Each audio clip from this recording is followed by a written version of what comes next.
Hello दोस्तों, मेरा नाम सूरज वर्मा है। इस समय आप सभी हमारे यूट्यूब चैनल सूरज वर्मा खीरी पर रिच डैड पुअर डैड की वीडियो समरी को देख रहे हैं। आइए हम सभी आगे बढ़ते हैं। कल की वीडियो मैंने आप सभी को पेज नंबर 65 तक कंप्लीट करा दिया था। आज हम इसके आगे पढ़ना स्टार्ट करते हैं। यदि आप सभी ने उस वीडियो को नहीं देखा है तो प्लीज़ आप सभी हमारे चैनल पर देख सकते हैं। डिस्क्रिप्शन में लिंक दे दूंगा, आप वहाँ से देख सकते हैं।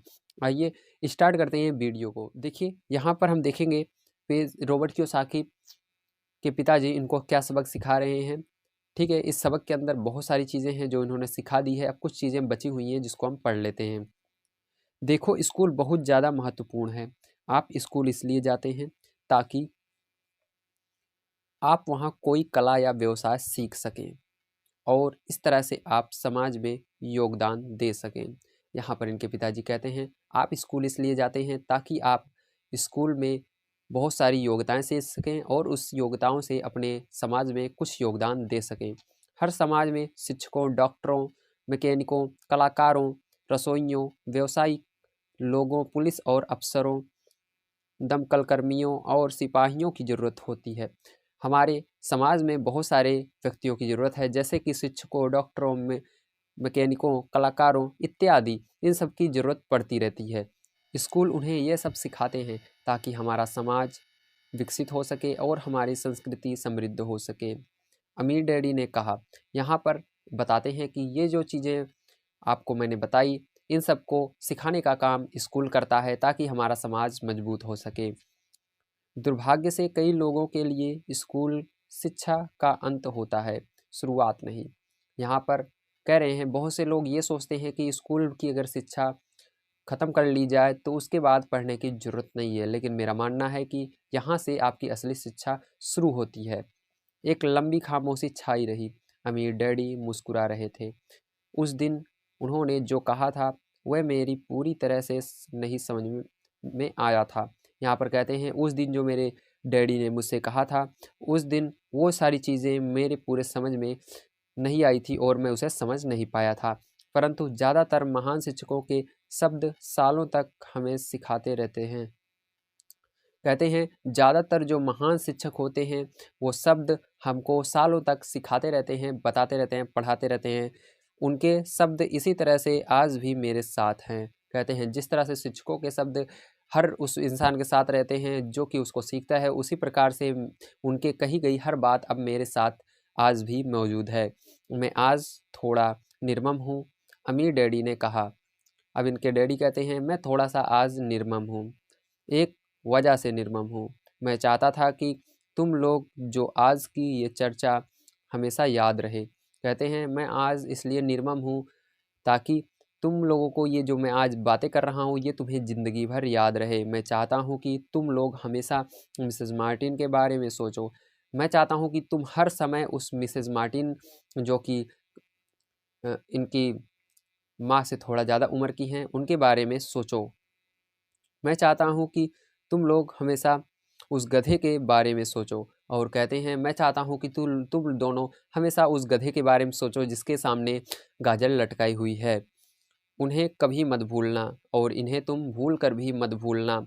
अगर तुमने अपनी समझदारी से उन्हें काबू में नहीं किया तो डर और लालच की तुम्हारी दोनों भावनाएं तुम्हें जिंदगी के सबसे बड़े जाल में फंसा सकती हैं।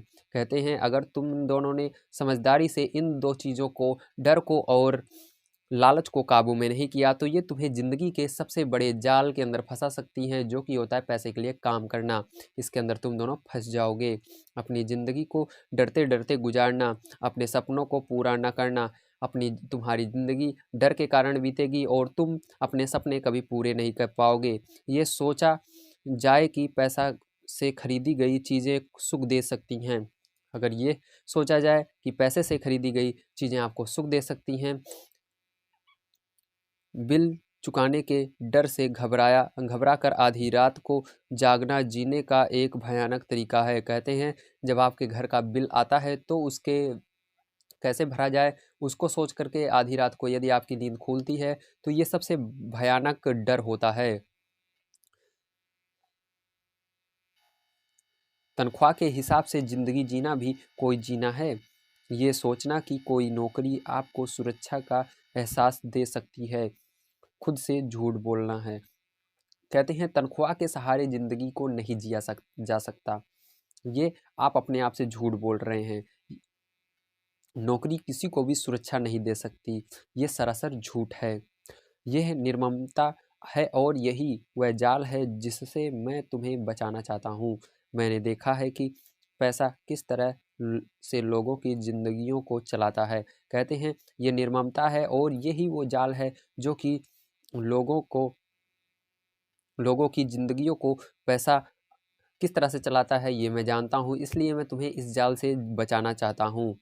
मैंने देखा है कि पैसा किस तरह लोगों की ज़िंदगियों को चलाता है, ऐसा आपने साथ मत होने देना। कहते हैं ये जो पैसा है ये लोगों को क्या से क्या करने के लिए मजबूर करता है, इसलिए मैं चाहता हूँ कि तुम दोनों अ, अपने साथ ऐसा कभी मत होने दो कि पैसा आपको काबू में करे। भगवान के लिए पैसे को अपनी ज़िंदगी मत चलाने देना और ऐसा कभी मत होने देना कि पैसा डिसाइड करे आपको क्या करना है।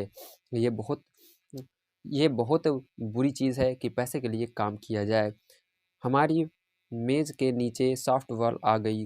अमीर डैडी ने उसे उठाया और वापस खिलाड़ियों के पास फेंक दिया और इनके पास वो सॉफ्ट बॉल आ जाती है और अमीर डैडी उसको उठाते हैं और जो खिलाड़ी खेल रहे थे उनके पास फेंक देते हैं।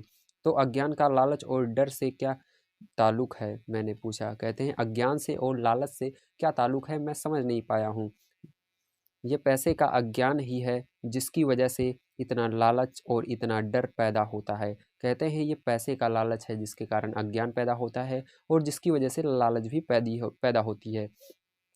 अमीर डैडी ने कहा, मैं तुम्हें कुछ उदाहरण देता हूँ। एक डॉक्टर जो अपने परिवार को ज़्यादा सुखी देखना चाहता है।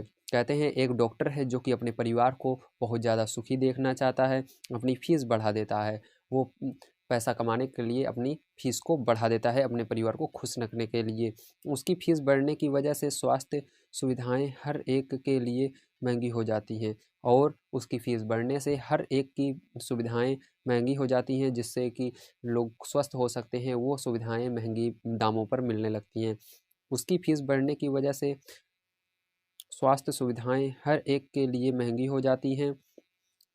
अब इससे गरीब लोगों को सबसे ज़्यादा नुकसान पहुँचता है। कहते हैं इस चीज़ से अमीर को तो कोई दिक्कत नहीं पहुँचती, लेकिन जो गरीब इंसान है उनको बहुत ज़्यादा दिक्कत इससे पहुँचती है। इसलिए गरीब लोगों का स्वास्थ्य अमीर लोगों से ज़्यादा बुरा होगा। कहते हैं जो अमीर लोग रहते हैं उनसे ज़्यादा बुरा स्वास्थ्य अब गरीब लोगों का होगा, क्योंकि वे उनके पास पैसे नहीं होते हैं इतने इलाज करवाने के लिए। अब क्योंकि डॉक्टरों ने अपनी फ़ीस बढ़ा दी है इसलिए वकील भी अपनी फ़ीस बढ़ा देता है। कहते हैं डॉक्टर को फ़ीस बढ़ाता देख कर के वकील भी अपनी फ़ीस बढ़ा देता है, क्योंकि उनके पास भी पैसे की कमी हो जाती है। जब कोई उनका व्यक्ति उनके घर में बीमार होता है उसको ले जाते हैं तो उनको ज़्यादा पैसा देना पड़ता है, इसलिए उन्होंने भी अपनी फ़ीस बढ़ा दी, वकीलों ने भी। क्योंकि वकीलों ने अपनी फ़ीस बढ़ा दी है इसलिए स्कूल के टीचर भी अपनी तनख्वाह बढ़वाना चाहते हैं। कहते हैं अब जो स्कूल के टीचर होते हैं वो भी सोचते हैं कि इतनी फ़ीस चारों तरफ बढ़ गई है, अब हमारे खर्चा नहीं चल पा रहा है, इसलिए टीचर भी सोचते हैं कि हमारा भी पैसा बढ़ना चाहिए, जिसके कारण हमारा टैक्स बढ़ता है और यह सिलसिला अनंत काल तक यूँ ही चलता रहता है। कहते हैं इसी के कारण हमारे देश का टैक्स भी बढ़ने लगता है और ये सिलसिला जो होता है ये चलता ही रहता है। ज़्यादा प्रलय आ जाएगी। कहते हैं जल्द ही अमीर और गरीब लोगों के बीच इतना भयानक अंतर हो जाएगा कि प्रलय आ जाएगी। कहते हैं ऐसा होगा कि एक दिन अमीर और जो गरीब हैं इनके अंदर बहुत ज़्यादा अंतर हो जाएगा और एक दिन ऐसा आएगा जब प्रलय आ जाएगी और एक और महान सभ्यता धराशायी हो जाएगी और ये सारा संसार ये धराशायी हो जाएगा। महान सभ्यताएं तभी धराशायी हुई हैं जब अमीरों और गरीबों के बीच का फासला बहुत ज़्यादा हो गया है। कहते हैं जब ये महान सभ्यताएं हैं ये तभी ख़त्म होती हैं जबकि अमीरों और गरीबों के बीच का फासला बहुत ज़्यादा बढ़ जाता है। जब अमीरों और गरीबों के बीच का फासला बहुत ज़्यादा हो जाता है, अमेरिका भी उसी रास्ते पर चल रहा है और इससे ये साबित होता है कि इतिहास अपने आप को दोहराता है, क्योंकि हम इतिहास से कुछ नहीं सीखते। कहते हैं कि जो अमेरिका ये देश है ये भी उसी रास्ते पर अब चल रहा है। यहाँ पर भी गरीबों और अमीरों में बहुत ज़्यादा अंतर होता जा रहा है। अब इतिहास फिर से अपने आप को दोहराएगा, क्योंकि ये लोग इतिहास को नहीं पढ़ते हैं। हम केवल ऐतिहासिक तरीके और नाम रटते हैं, उसके सबक को भूल जाते हैं। कहते हैं ये लोग यदि पढ़ते हैं तो उसके अंदर जो तारीख रहती है, किस तारीख को ये घटना हुई, उस तारीख को पढ़ेंगे और उसका नाम क्या था उस घटना का, लेकिन ये नहीं पढ़ेंगे कि ये घटना आखिर क्यों हुई, इस चीज़ को भूल जाते हैं। क्या कीमतें नहीं बढ़नी चाहिए, मैंने पूछा। अब यहाँ पर रॉबर्ट कियोसाकी कहते हैं, क्या डैडी कीमतें को नहीं बढ़ाना चाहिए, अच्छी तरह से चल रही है सरकार और एक शिक्षित समाज में तो नहीं। कहते हैं अच्छी तरह से यदि आपकी शिक्षा चल रही है और समाज आपका चल रहा है तो वहाँ पर आपकी कीमत नहीं बढ़नी चाहिए। दरअसल कहते हैं कीमतें दरअसल कम होनी चाहिए। ऐसे समाज में अगर बढ़िया सब चीज़ चल रहा है तो वहाँ पर कीमतें बढ़नी नहीं चाहिए बल्कि कम होनी चाहिए। जाहिर है कि ऐसा केवल सिद्धांत में ही हो सकता है। कीमतें अज्ञान से पैदा हुई लालच और डर के कारण बढ़ती हैं। कहते हैं जाहिर है कि ऐसा केवल सिद्धांत में ही हो सकता है। कहते हैं इसको केवल कॉपी किताब में ही कम किया जा सकता है, लेकिन कीमतें जो होती हैं ये हमेशा अज्ञान और लालच के कारण पैदा होती हैं और ये बढ़ती जाती हैं। अगर स्कूलों में धन के बारे में सिखाया जाता तो लोगों के पास ज़्यादा पैसे होता।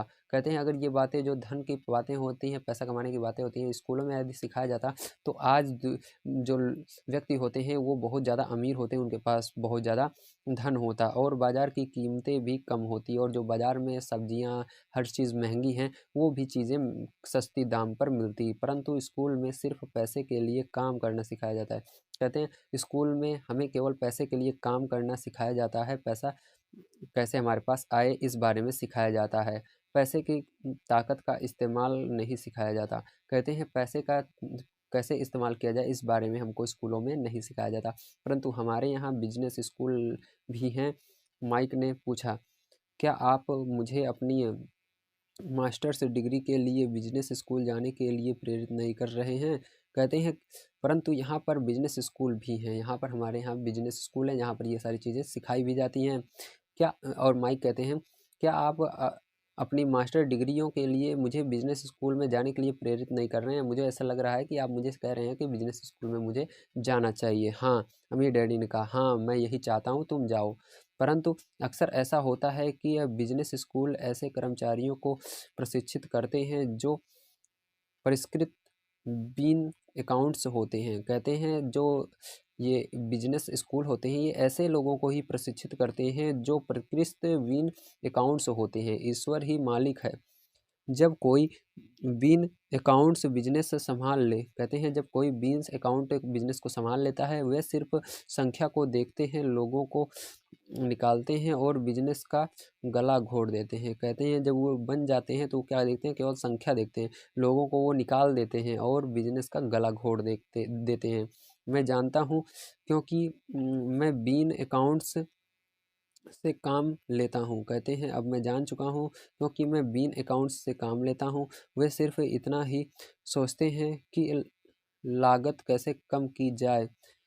कहते हैं कि जो बिजनेसमैन रहते हैं उनको केवल एक चीज़ से मतलब रहता है कि लागत आखिर इस सामान की कैसे कम की जाए और कीमत कैसे बढ़ाई जाए और कीमत इसकी कैसे बढ़ाई जाए, जिससे बहुत सी समस्याएं पैदा हो जाती हैं। बीन अकाउंटिंग भी महत्वपूर्ण है। कहते हैं जिससे बहुत सारी समस्याएं हो जाती हैं, लेकिन तब भी बीन अकाउंटिंग बहुत इम्पोर्टेंट है। मैं सोचता हूँ कि ज़्यादा लोगों को इसके बारे में जानना चाहिए। कहते हैं मुझे लगता है कि लोगों को इसके बारे में ज़्यादा चीज़ें जाननी चाहिए, परंतु ये भी पूरी तस्वीर नहीं बताती। लेकिन आप इसको सीख लेते हैं तब भी ये पूरी तस्वीर आपको नहीं बताएगी। अमीर डैडी ने गुस्से से कहा। अमीर डैडी यहाँ पर गुस्सा हो जाते हैं और बोलते हैं, तो फिर क्या इसका कोई हल है? माइक ने पूछा। कहते हैं क्या फिर इसका कोई हल है डैडी, बताइए। हाँ, अमीर डैडी ने कहा, सोचने के लिए अपनी भावनाओं का इस्तेमाल करना सीखो। कहते हैं यदि आपको सोचना ही है तो यहाँ पर आपको अपनी भावनाओं को आगे लाना है, तब सोचना है। अपनी भावनाओं के बहाव में आकर मत सोचो। कहते हैं अपनी भावनाओं के बहाव में आकर, आपकी भावनाएं जो कहती हैं सोचो, लेकिन उसके बहाव में आकर, उसके अगर जिस दिशा में ले जा रही है उधर जाने से पहले बढ़िया से तुमको सोचना है, लेकिन उसके झांसे में तुमको नहीं आना है। जब तुम लोग मुफ्त में काम करने के लिए तैयार हो गए थे तो तुमने अपनी भावनाओं को काबू में रखना सीख लिया था। कहते हैं जब तुम दोनों मुफ्त में मेरे लिए काम करने के लिए तैयार हो गए थे। मैंने कहा था तब तुम दोनों ने अपनी भावनाओं को कंट्रोल में कर लिया था। तभी मैं समझ गया था कि तुमसे उम्मीद की जा सकती है तभी मैं समझ गया था कि तुमसे उम्मीद की जा सकती है, तुम बड़े इंसान बन सकते हो। जब मैंने तुम्हें ज़्यादा तनख्वाह का लालच दिया तब कहते हैं जब मैंने तुम दोनों को ज़्यादा तनख्वाह का लालच दिया कि मैं तुम्हें ज़्यादा पैसे दूंगा, तुमने एक बार फिर भावनाओं की बात नहीं मानी। तब तुमने अपनी भावनाओं की बात नहीं मानी। जैसे भावनाएं तुम्हारी कह रही थी मैं अमीर बन जाऊंगा, मेरे पास नई साइकिल होगी, बेस्ट बॉल होंगे, यहाँ तक कि गाड़ियाँ भी होंगी, लेकिन आपने भावनाओं की बात नहीं मानी। आप वहाँ पर शांत रहे। तुम ताकतवर भावनाओं के बावजूद सोचना सीख रहे थे। कहते हैं तुम्हारी भावनाएं इतनी प्रबल थी फिर भी तुम सोचना सीख रहे थे उस समय। यह पहला कदम था। कहते हैं यही पहला कदम था। ये कदम इतना महत्वपूर्ण क्यों है, मैंने पूछा। अब रॉबर्ट कियोसाकी यहाँ पर पूछते हैं पिताजी ये कदम इतना महत्वपूर्ण क्यों है। ये तुम अपने आप से जान जाओगे। कहते हैं ये मुझे बताने की ज़रूरत नहीं है, तुम धीरे धीरे इसको अपने आप ही जान जाओगे। अगर तुम सीखना ही चाहते हो तो मैं तुम लोगों को वायर पेंच में ले जाऊंगा। कहते हैं अगर तुम लोग सीखना चाहोगे तो तुम्हें वायर पेंच में ले जाऊंगा। यह वह जगह है जिससे लोग बचते हैं। कहते हैं ये वायर पेंच एक ऐसी जगह है जिसमें लोग जाने से बहुत डरते हैं, वहाँ पर जाना नहीं चाहते हैं। मैं तुम्हें उस जगह पर ले जाऊंगा जहाँ जाने में ज़्यादातर लोगों को डर लगता है। यहाँ पर ज़्यादातर लोग जाने से डरते हैं। अगर तुम मेरे साथ जाओगे तो तुम्हारे मन में पैसे के लिए काम करने का विचार निकल जाएगा। अगर तुम मेरे साथ जाओगे तो तुम्हारे मन में जो पैसे के लिए काम करने का डर है ये ठीक है ये निकल जाएगा। अब तुम फिर कभी पैसे के लिए काम नहीं करोगे। इसके बजाय तुम ये सीखोगे कि पैसे से कैसे काम लिया जाता है। कहते हैं अगर तुम वहाँ पर मेरे साथ चलोगे तो इसके बजाय तुम ये सीख जाओगे कि पैसे से कैसे काम लिया जाता है, पैसे से कैसे काम करवाया जाता है। और अगर हम आपके साथ जाते हैं तो हमें क्या मिलेगा। कहते हैं और अगर मैं तुम्हारे साथ जाता हूँ डैडी तो मुझे क्या इसके बदले में मिलेगा। अगर हम आपसे सीखने के लिए तैयार होते हैं तो हमें क्या मिलेगा। कहते हैं अगर मैं आपसे सीखना चाहता हूँ तो इसके बदले में हमें क्या मिलेगा। मैंने पूछा, रॉबर्ट कियोसाकी पूछ रहे हैं। वही जो वायर्स रेविट को मिला था। कहते हैं वही जो कि वायर रेविट को मिला था जिसने वायर बनाया था। हमें डैडी ने कहा टार बेबी से आज़ादी। कहते हैं टार बेबी से आज़ादी मिल जाएगी तुमको। क्या ऐसा कोई वायर पेच होता है, मैंने पूछा। कहते हैं क्या ऐसा कोई वायर पेच भी होता है। हाँ, मेरे डैडी ने कहा डर और लालच ही वायर पेच है।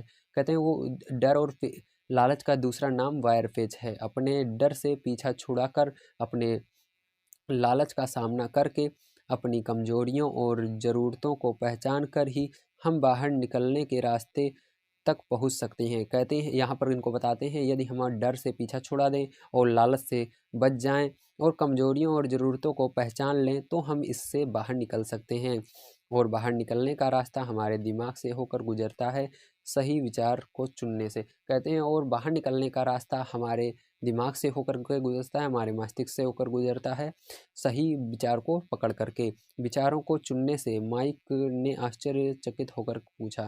कहते हैं विचारों को चुनने से ऐसा हो सकता है। हाँ, इस विचार को चुनकर ही हम क्या सोचेंगे। कहते हैं इस विचार को चुनकर ही हम क्या सोचेंगे बजाय इसके कि हम अपनी भावनाओं में बहकर लगातार प्रतिक्रिया करते रहें। सुबह उठने और काम पर जाने से ही आपकी समस्याएं नहीं सुलझ जाती।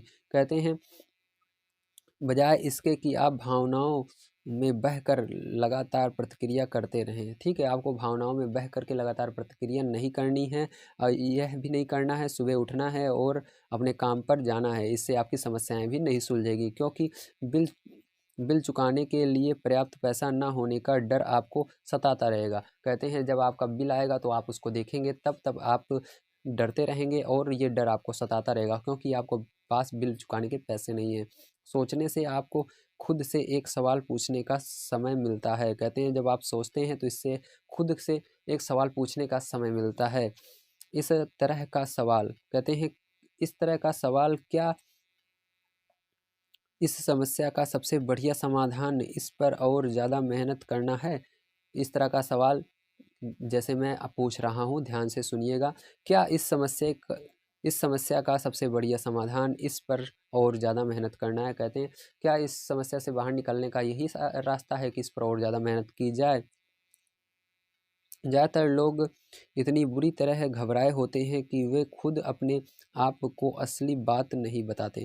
कहते हैं बहुत सारे लोगों को पता होता है लेकिन वो इतने घबराए होते हैं कि असली बात जो होती है वो बताते ही नहीं हैं। ठीक है, कि हर कि डर हावी हो रहा है और ये नहीं बताते हैं कि डर हावी हो रहा है उन पर, और नतीजा ये निकलता है कि वे सोच ही नहीं पाते और इसके बजाय दरवाजे से बाहर दौड़ लगा देते हैं। कहते हैं वो सोचते नहीं हैं और सीधा ही वो क्या करते हैं, दरवाजे से बाहर निकलने के लिए दौड़ लगा देते हैं। टार बेबी हावी हो जाता है, और यहाँ पर एक नाम आया हुआ है, टार बेबी हावी हो जाता है। अपने विचार चुनने से मेरा यही मतलब था। कहते हैं अपना विचार चुनने से मेरा यही मतलब था जो मैंने अभी बताया, पर हम ऐसा किस तरह करेंगे? माइक ने पूछा। अब माइक कहते हैं लेकिन हम सभी इस तरह कैसे करेंगे बताइए? यही तो मैं तुम्हें सिखाने वाला हूँ।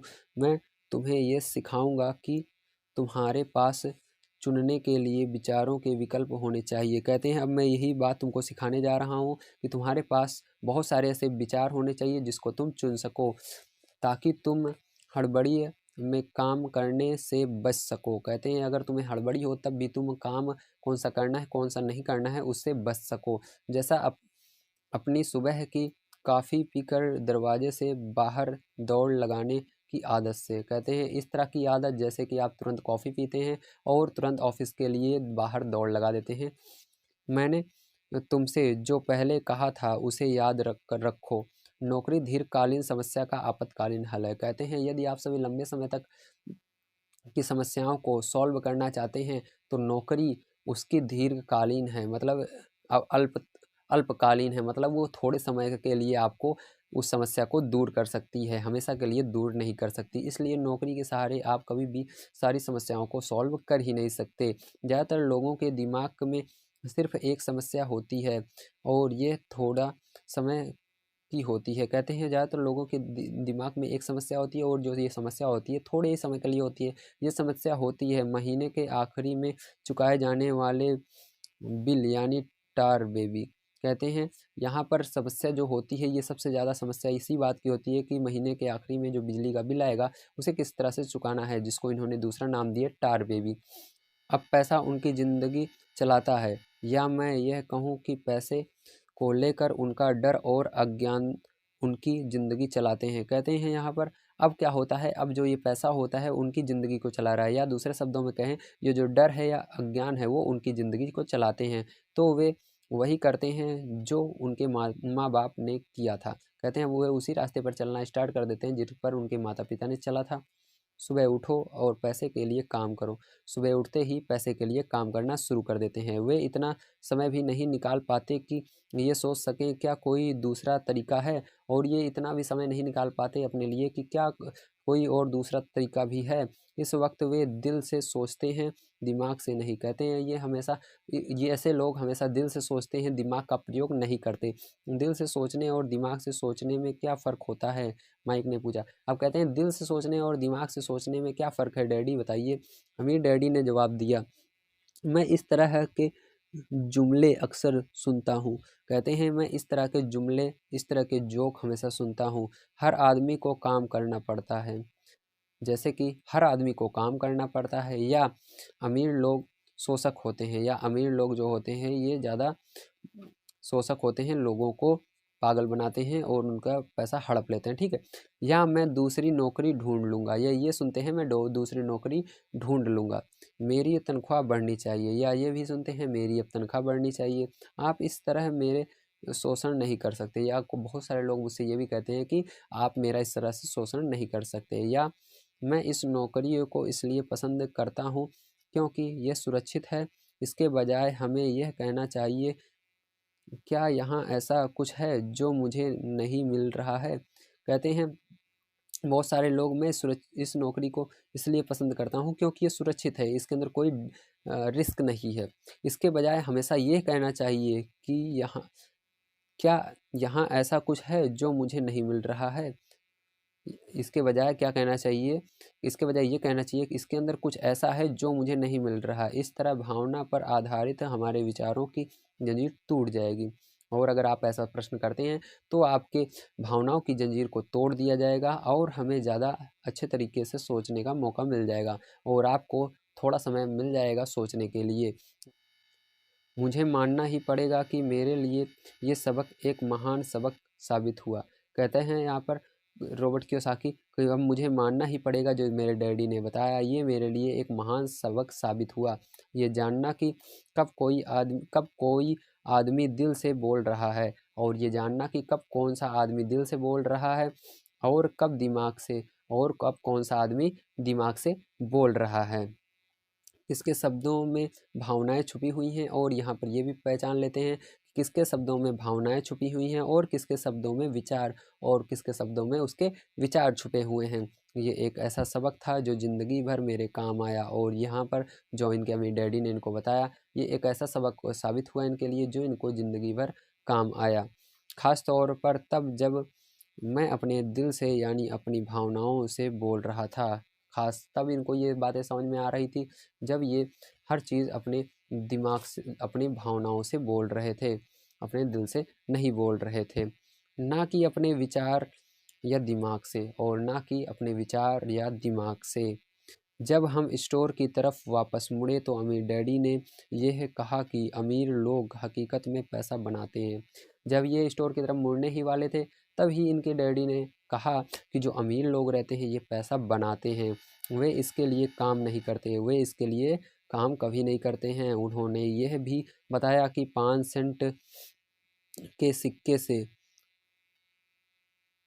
ढलते समय जब माइक और मैं ये सोच रहे थे कि हम पैसा बना रहे थे तो हमारे विचार उनकी रास्ते पर चल रहे थे जिस पर अमीर लोग चलते हैं। कहते हैं उस समय जब तुम दोनों शीशे के 5 सेंट बना रहे थे, याद है आपको? पहले ये क्या कर रहे थे, कोलगेट के पैसे बना रहे थे, ठीक है, उसी की बात हो रही है।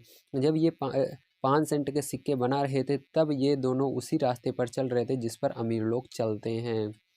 दिक्कत सिर्फ इतनी थी कि हमारे लिए ऐसा करना गैरकानूनी था। कहते हैं उस समय दिक्कत बस इतनी थी कि ये दोनों बना तो सही रहे थे, काम तो सही कर रहे थे, लेकिन उस समय जो ये कर रहे थे वो उस समय गैरकानूनी था। सरकार और बैंकों के लिए ऐसा करना कानूनी था, लेकिन उस समय सरकार यदि इसको करती है और बैंक करती है तो उनके लिए कानूनी है, लेकिन हम जैसे नागरिक करते हैं तो उनके लिए गैरकानूनी है। परंतु हमारे लिए नहीं था। उन्होंने ये भी बताया कि पैसा कानूनी और वो ये बताते हैं कि पैसा जो होता है वो कानूनी और गैर कानूनी दोनों ही तरीक़ों से कमाया जा सकता है। अमीर डैडी ने बाद में हमें ये समझाया कि अमीर लोग जानते हैं कि धन एक भ्रम है, जो हकीकत में गधे के सामने लटकी गाजर की तरह होता है। कहते हैं अमीर लोग ये जान जाते हैं कि वो जो ये पैसा हमें भगा रहा है ये एक भ्रम है, जो कि एक गधे की तरह सामने लटकी हुई गाजर के अलावा कुछ नहीं है। धन के भ्रम के कारण जो डर और लालच पैदा होता है, उसकी वजह से ही अरबों खरबों लोग ये सोचते रहते हैं कि धन असली चीज़ है।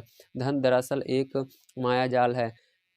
देखिए, धन के भ्रम के कारण ही जो ज़्यादातर लोग होते हैं वो लालच और डर में आ जाते हैं और वो सोचने लगते हैं कि हाँ, ये जो धन है यही असली चीज़ है, इसी से सारा चीज़ें बदली जा सकती हैं। धन दरअसल एक मायाजाल है। धन को अगर सही ढंग से हम जानें तो ये एक मायाजाल है। जनता के अज्ञान और भरोसे के भ्रम की वजह से ही इसे ताश के पत्तों का यह महल खड़ा रह पाता है। कहते हैं जनता जो है वो अज्ञानी है, इसीलिए ये भ्रम का जो महल है जो कि ताश के पत्तों की तरह बना हुआ है ये खड़ा है। अगर जनता जागरूक हो जाएगी तो ये उस दिन ढह जाएगा, टिक नहीं पाएगा। सच कहा जाए तो गधे की गाजर धन से ज़्यादा कीमती है, उन्होंने कहा। कहते हैं यदि अभी गधे के सामने 2 चीज़ें रख दी जाए, एक धन रख दिया जाए, एक गाजर रख दिया, तो उसके लिए क्या कीमती है? उसके लिए उसकी गाजर कीमती है, ना कि धन। भले ही धन से बहुत सारी गाजरें आ सकती हैं उस तरह से, लेकिन वो उसको ज्ञान नहीं है, इसलिए वो एक गाजर के पीछे ही भागेगा, चाहे वहाँ पर अरबों-खरबों रुपए धरे हुए हों। उन्होंने अमेरिका के गोल्ड स्टेट्स के बारे में भी बताया कि, और यह बताया कि हर डॉलर का नोट असल में चांदी का प्रमाण पत्र है। उन्होंने बताया कि अमेरिका में जो गोल्ड स्टेट्स होते हैं उसके अंदर जो डॉलर के नोट होते हैं वो दरअसल चांदी के प्रमाण पत्र होते हैं। उन्हें इस अफवाह से चिंता हो रही थी कि किसी दिन हम लोग गोल्ड स्टेट्स को छोड़ देंगे और हमारे डॉलर चांदी के प्रमाण पत्र नहीं रहेंगे। कहते हैं कि जिस दिन आप गोल्ड स्टेट्स छोड़ देंगे, ठीक, गोल्ड स्टेट किसी शहर का नाम है, उसको छोड़ देंगे तो उस दिन आपका जो डॉलर है, जो पैसे हैं, वो चांदी के प्रमाण पत्र नहीं रह जाएंगे, वो मात्र कुछ कुछ पेज या कागज़ ही रह जाएंगे। जब ऐसा होगा बच्चों तो कयामत आ जाएगी। तब बच्चों बताओ ऐसा हो जाएगा तो तुम्हारे करोड़ लाखों की चीज़ मट्टी के भाव हो जाएगी, तो क्या होगा, कयामत आ जाएगी। गरीब, मध्यम वर्गीय और नासमझ लोगों की ज़िंदगी सिर्फ इसलिए बर्बाद हो जाएगी क्योंकि वे ये भरोसा करते रहेंगे कि धन ही असली चीज़ है और वे जिस कंपनी के लिए काम करते हैं वह कंपनी या सरकार उनका ध्यान रखेगी। कहते हैं लोगों का उस दिन भ्रम टूट जाएगा। जो गरीब हैं, जो मध्यम वर्गीय हैं, वो अभी समझते हैं कि जो ये कंपनी है जिसके लिए वो काम कर रहे हैं वो उनका ध्यान रखेगी, लेकिन ऐसा नहीं है, वो उनका ध्यान नहीं रखेगी। उनकी बातें उस दिन हमारे समझ में नहीं आ रही थी, परंतु सालों बाद जाकर मुझे ये समझ में आया कि यह बड़े पत्ते की बात थी। कहते हैं उस दिन तो मेरे समझ में नहीं आई थी क्योंकि मैं बहुत छोटा था, 9 साल का था, लेकिन कुछ सालों बाद मेरे ये समझ में आई क्योंकि ये बहुत पते की बात थी। वह देखना जो दूसरे लोग नहीं देख पाते। ठीक है, ये क्या है, आपका शीर्षक है। जब वे अपने पिकअप ट्रक में चढ़े तो उन्होंने कहा, काम करते रहो बच्चों। तो ये जैसे पिकअप ट्रक में इनके पिताजी जाने लगते हैं तो कहते हैं, बच्चों अब तुमको फिर से काम अपना स्टार्ट कर देना है, पर जितनी जल्दी है तुम तनख्वाह की ज़रूरत को भूल जाओगे, तुम्हारी आगे की ज़िंदगी उतनी ही आसान हो जाएगी। लेकिन तुम जितनी जल्दी अपनी तनख्वाह को भूल जाओगे, पैसा तुम्हें नहीं चाहिए, ये चीज़ जान लोगे, तुम्हारी ज़िंदगी आसान हो जाएगी। अपने दिमाग का इस्तेमाल करो, मुफ्त में काम करो और जल्दी ही तुम्हारा दिमाग तुम्हें पैसा कमाने के दूसरे तरीके बताएगा। कहते हैं अब तुम्हें कुछ नहीं करना है, तुम्हें अपने दिमाग का प्रयोग करना है और तो जो तुम्हारा दिमाग है ये बहुत ताकतवर है, ये तुम्हें दूसरा तरीका बता देगा पैसा कमाने के। उन तरीकों से तुम इस नौकरी से ज़्यादा कमा लोगे और उस तरीके को इस्तेमाल करके तुम इस नौकरी से ज़्यादा कमा लोगे। तुम ऐसी चीज़ें देख पाओगे जो दूसरे लोग कभी नहीं देख पाते। मौके उनकी नाक के नीचे होते हैं। कहते हैं जो लोग नहीं देख पाते, वो ऐसा नहीं है कि मौके नहीं होते, मौके होते हैं लेकिन उनकी नाक के नीचे होते हैं, वो देख नहीं पाते। फिर भी ज़्यादातर लोग इन मौके को कभी नहीं देख पाते, फिर भी नाक के नीचे होते हुए भी इन मौके को वो देख नहीं पाते हैं। इसका कारण ये है कि वे पैसे और सुरक्षा दोनों ढूंढ रहे हैं। कहते हैं इसका मेन कारण यही है, वो सोचते हैं मुझे पैसा भी मिले और सुरक्षा भी मिले, लेकिन ऐसा होना असंभव है। इसीलिए उन्हें यही मिलता है। जिस वक्त तुम एक मौका भांपने में कामयाब हो जाओगे, उसके बाद तुम ज़िंदगी भर मौका भांप सकते हो। कहते हैं बस तुम्हें ज़रूरत है एक मौका भांपने की, जानने की कैसे मौका मिलता है, उसके बाद तुम्हें मौका ही मिलता रहेगा, मौके ही मौके आते रहेंगे। जिस वक्त तुम ऐसा कर लोगे, मैं तुम लोगों को कुछ और बातें सिखाऊंगा। अगर तुम लोग ऐसा मौका भांप लोगे तो मैं उसके बाद तुम्हें कुछ और चीज़ें सिखाऊंगा। इस बात को ध्यान से समझ लो ताकि तुम ज़िंदगी के सबसे बड़े जाल से बच सको। और इस बात को तुम्हें हमेशा याद रखना है ताकि तुम ज़िंदगी के सबसे बड़े जाल से, माया जाल से बच सको। वह टार बेबी है तुम्हें कभी नहीं छू पाएगी और वो जो टार बेबी है वो तुम्हें कभी भी नहीं टच कर पाएगी।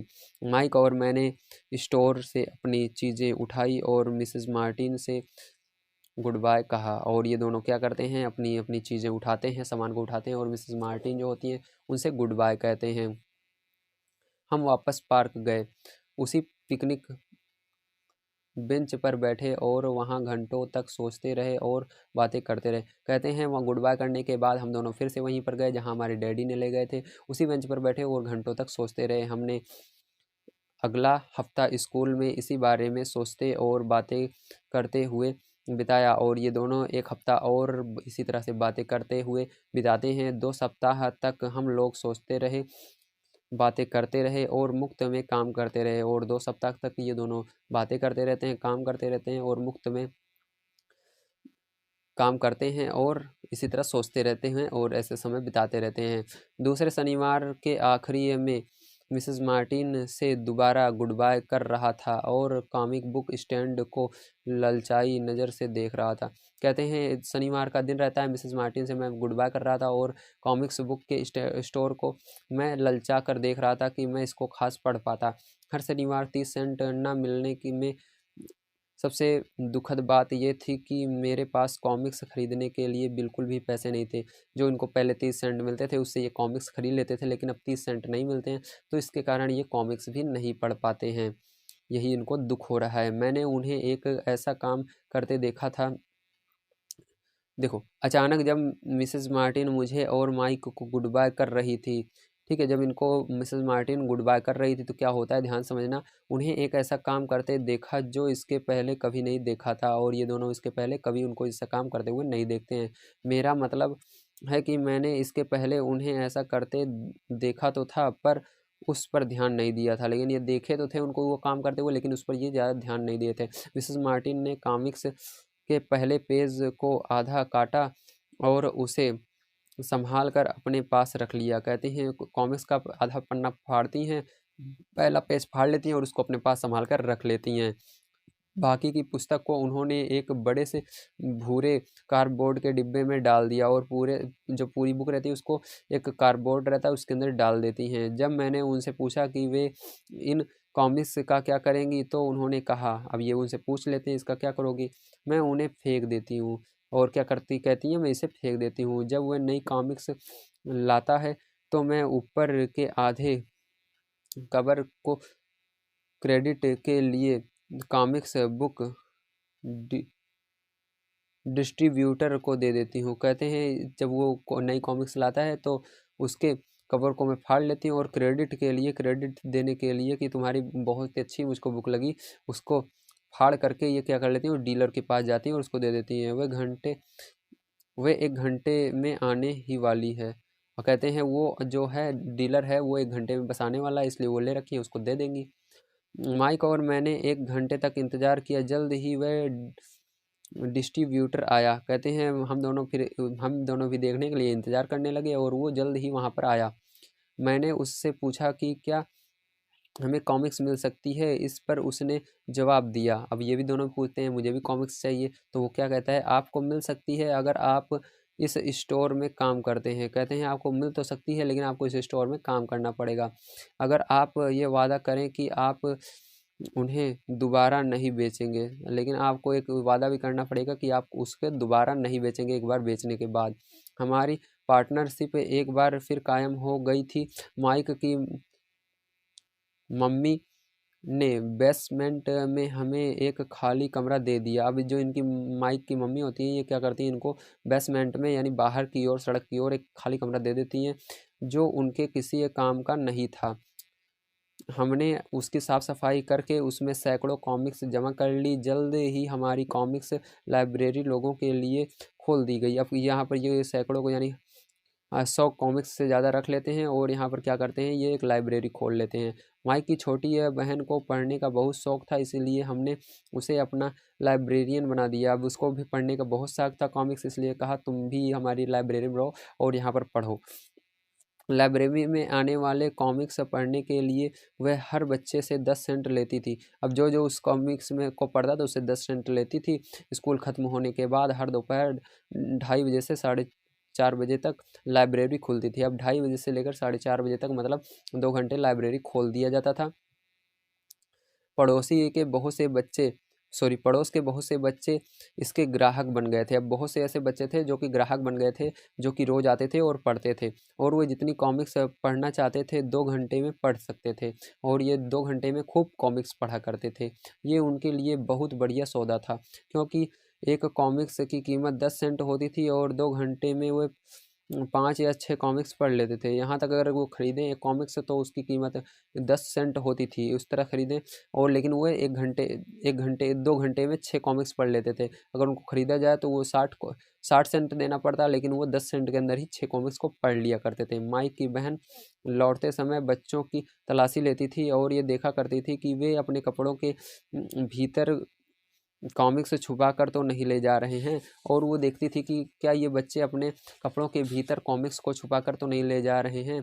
इस बात का रिकॉर्ड भी रखती थी कि हर रोज़ कितने बच्चे आए, उनका नाम क्या था और उनके सुझाव क्या थे, और इस बात का भी ध्यान रखती थी कि उसमें कितने बच्चे आए हैं, उनका नाम क्या था और उनके सुझाव क्या था, अच्छी लगी कि नहीं। माइक और मुझे 3 महीने तक हर हफ्ते $9.5 का औसत लाभ हुआ। अब इनको 3 सप्ताह तक 3 महीने तक लगातार $9.5 का लाभ होता रहा। हमने उसकी बहन को हर एक हफ्ते $1 का भुगतान किया। अब इनकी बहन जो होती है उसको $1 हर हफ्ते देते थे। उसे मुफ्त में कॉमिक्स पढ़ने का फ़ायदा भी दिया और वो फ्री में कॉमिक्स भी पढ़ सकती थी। हालांकि वह कॉमिक्स कभी कभार ही पढ़ती थी, क्योंकि वह हमेशा अपनी पढ़ाई में लगी रहती थी। वो कॉमिक्स बहुत कम पढ़ा करती थी, क्योंकि वो पढ़ाई में ज़्यादा ध्यान देती थी। माइक और मैं समझौते के मुताबिक हर शनिवार स्टोर में काम करते रहे। साथ ही हम अलग अलग दुकानों से कॉमिक्स इकट्ठा करते रहे। हमने वादे के मुताबिक कॉमिक्स नहीं बेची, और ये दोनों कॉमिक्स को नहीं बेचे, यानी बेच नहीं रहे थे, केवल उसको पढ़ने के लिए रख रहे थे। पढ़ लो और चले जाओ, यहाँ पर मैं बेचूंगा नहीं, ये करते थे। ठीक है। जब कोई कॉमिक्स फट जाती थी तो उसे जला देते थे। हमने इसकी एक शाखा खोलने की भी कोशिश की, लेकिन हमें माइक की बहन की तरह मेहनती और भरोसेमंद लाइब्रेरियन नहीं मिला। ये चाहते तो थे कि इसकी एक शाखा कहीं पर और भी खोली जाए, लेकिन ये खोलने वाले थे, लेकिन उस इनकी बहन की तरह, जो इनकी रॉबर्ट कियोसाकी सॉरी जो माइक की बहन रहती है, उनकी तरह लाइब्रेरियन नहीं मिला जो कि भरोसेमंद हो। बहुत कम उम्र में ही हमने ये जान लिया था कि अच्छे स्टाफ को खोजना कितना मुश्किल होता है। अब ये बहुत कम उम्र में ही ये जान जाते हैं कि एक अच्छे स्टाफ को खोजना कितना मुश्किल होता है एक व्यक्ति के लिए जो कि बिजनेस करना चाहता है। लाइब्रेरी खोलने के 3 महीने बाद हमारी लाइब्रेरी में एक समस्या आ गई। अब 3 महीने बाद क्या होता है, इनकी लाइब्रेरी में एक समस्या आ गई।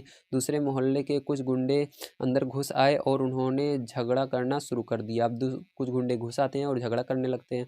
माइक के डैडी ने सुझाव दिया कि हम अपना यह कारोबार बंद कर दें, और इनके पिताजी कहते हैं कि अब तुम्हें इस कारोबार को बंद कर देना है। इस तरह हमारा कॉमिक्स का धंधा बंद हो गया और फिर इनका ये धंधा भी चौपट हो जाता है।